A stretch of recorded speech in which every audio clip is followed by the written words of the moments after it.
এই মানুষগুলো এখানে বেড়াতে আসে নাই।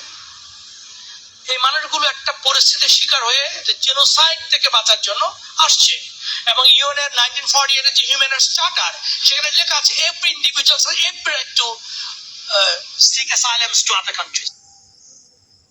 তাহলে অনরার আগে হই এ মানুষ গইয়ে আর রোহিঙ্গার বাবুতে আছে বেশি সুন্দর করে আর লাইকান হতা হইয়ে হতা মানি আরা বিপদত ফরিয়ে আসি দে আর এখন এটা বেড়াইতে আসি নয় জান বাসাবল্লা বলি হয়ে আসি দে আর তো হাজগুড়ি ইবাই বহুত দেশর মেশাল দিয়ে রে আর হতাম মাঝে মানে বুঝাইয়ে তাহলে আর কি নাম বলি হদে আরা যদি দুঃখ নবাজিতাম হস্ত নবাজিতাম আরা তো এটা নোয়াইতাম তার ইবাই হইতে সার দে হদে আরাই তো কষ্ট মাঝে ফরি ফাইতাম তো আরা হর যাইতাম তো গহতা আরা তো না আরখান দেশ যা হইতো তো তারা এটা কি আল্লাহ মানে কি অন্য মিকে দেয় বললো সারা না ফাদা তাল্লাই আর ইয়ম মাদার সাথে সারালে বললা বেশি সৌন্দর্য হতে হয়ে আরখান সয়া আই দেখাই বাংলাদেশে আসছে, আসা নাই। তো রোহিঙ্গা যদি হয় কোথায় যাবে, সেখানে তো আসবে, তাই না? সুতরাং পয়েন্টটা হচ্ছে এরকম যে এটা তো অপরাধ না, আমি আমার যান বাঁচানোর জন্য আপনার কাছে আসছি, আপনাকে আশ্রয় দিয়েছেন।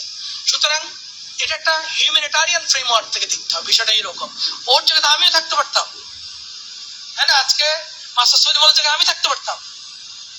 তাইলে মনে রাখতে হবে যে কি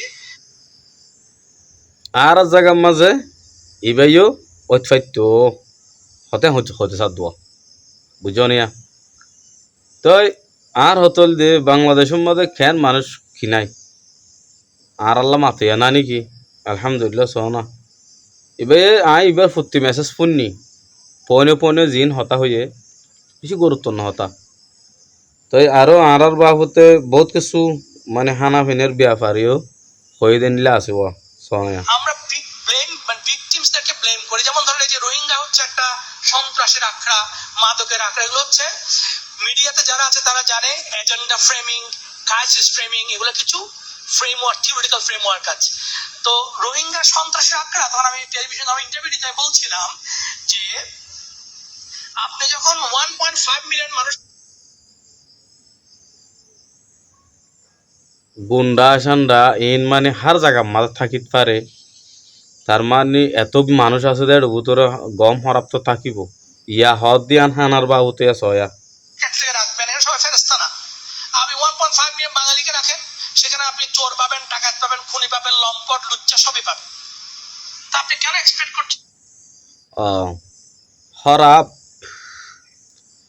5 মিলিয়নের মধ্যে 10 মিলিয়নের মধ্যে লাখ 2 লাখ তো হরাপ তো অবশ্যই থাকিব ইয়া হইতে চাই দিব বুঝো নিয়া তার বিভিন্ন ধরনের হতাই হইবে আর আল্লাহ বহুত কিছু ইন বা হইলে বেশি ইন তো হার দোয়া হার করিবা ভিডিও বেশি লাম্বা হলে মানুষ চাইতো না চাও